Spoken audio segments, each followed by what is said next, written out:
Man, that took longer than we thought. But now we have, fortunately, got everything set. The download has happened, the installation. I'm going to go to the Cortana search down here and type in Visual Studio. And here it is, Visual Studio 2017, top of my selections. As I click on that to launch it, here it is. This is our integrated development environment that we've worked so hard to make happen. What I want to do is create a new project. Click down here on Create New Project, and the obligatory project that I'd like to create is called Hello World. Now, it doesn't matter what programming language you learn, we're going to be learning Visual Basic. Whether we're learning C++, C#, Java, any of the languages out there, we would undoubtedly, as a rite of passage, do a Hello World program. So the basic premise of this program is that I'm going to push a prefabricated object, a button, on my screen, and it is going to have the words Hello World appear in a label, another prefabricated object on my screen. It's not one of those trip to light fantastic kind of programs, but we got to start somewhere. Before you can run, you got to walk. Before you walk, you crawl. So we're going to crawl along here and create our very first program in Visual Basic called Hello World. So down here in the name, App1 is the default name given to it. I'm going to type in Hello and World. Notice I capitalized the W to signify that it's two words, even though I've got all one word here. Hello World is the name of the program, and you can tell it where you want it to save by browsing. And if you want to save it to the temp folder, that's fine. Wherever you want to save this to, I might just save this out here in a new folder called IT110.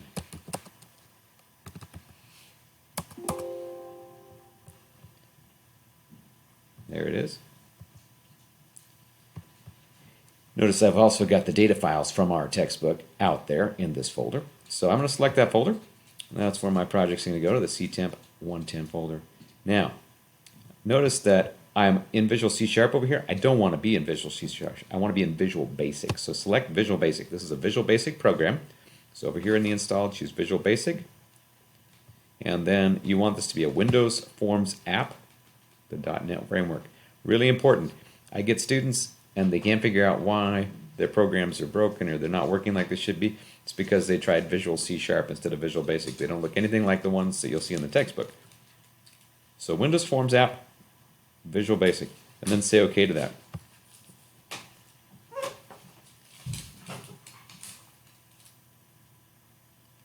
All right, we're loading the program now. As you can see, there it is, Visual Basic Hello World. And I've got my Solution Explorer over here, and my Windows form files has properties for each of those items. Okay, I'm going to go ahead now and in my toolbox, my general toolbox, of course my computer decides to crash at this moment or freeze for a second. It's always frustrating. We'll give it a second, see if it can catch up with us.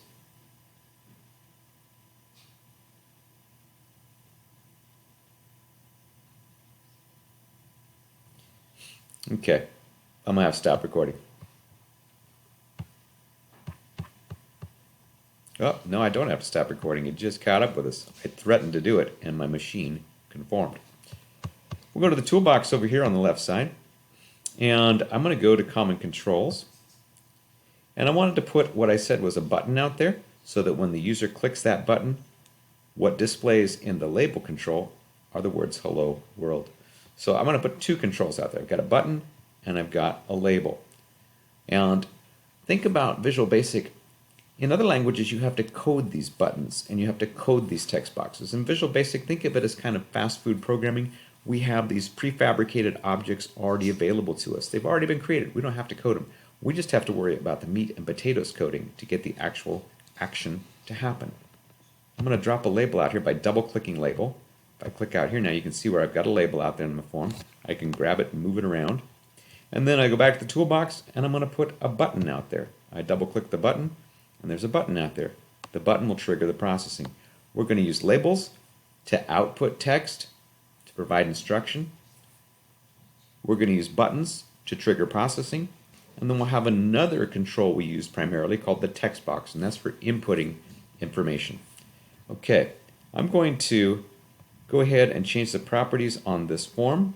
To do that, I'll right click over here, change its name, rename it, and I'm going to call it FRM main.vb.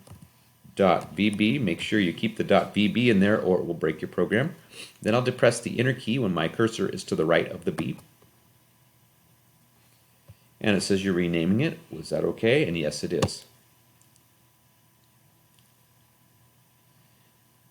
The other property I want to change on that form, make sure the form is selected, select it one time, is the text property. Mine says form 1.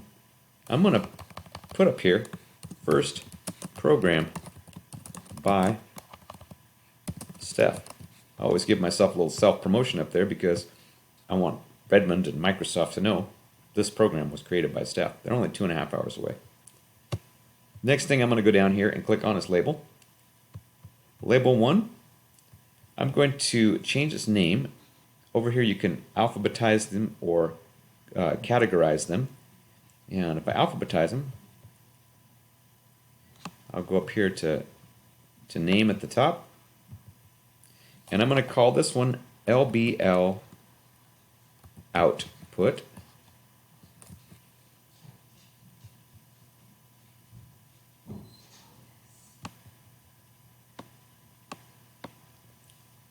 I'll change another property here. I'll say auto size false.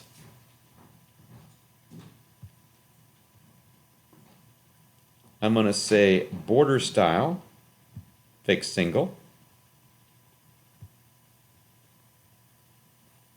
I can grab a handle, make it a little bigger, give it some presence on that form.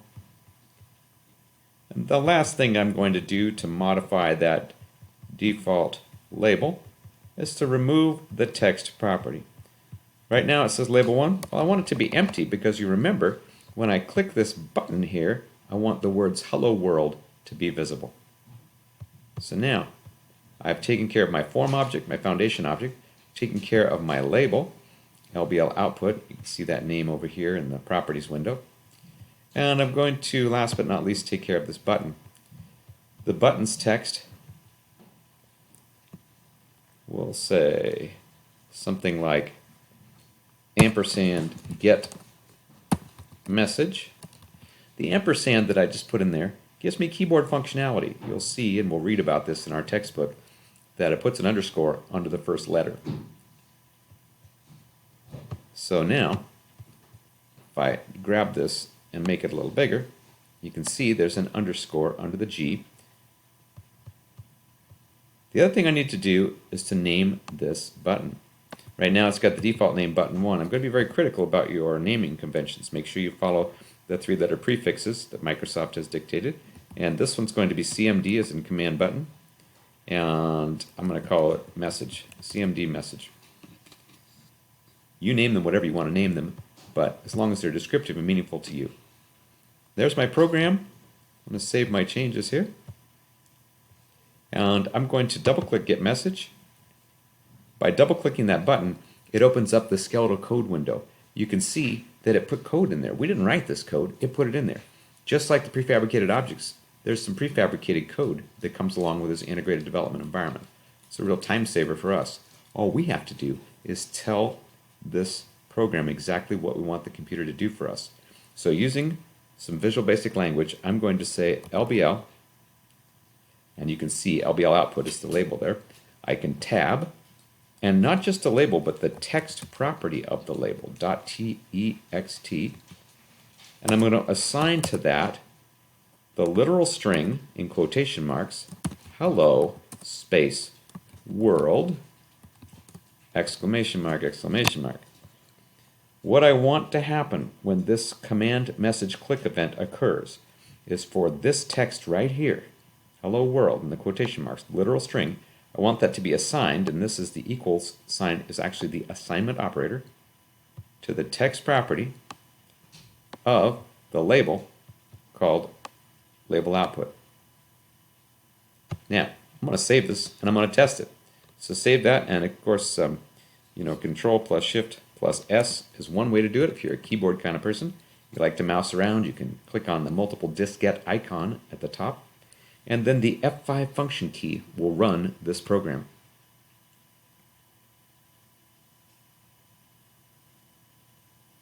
So I have to press the F5 function key.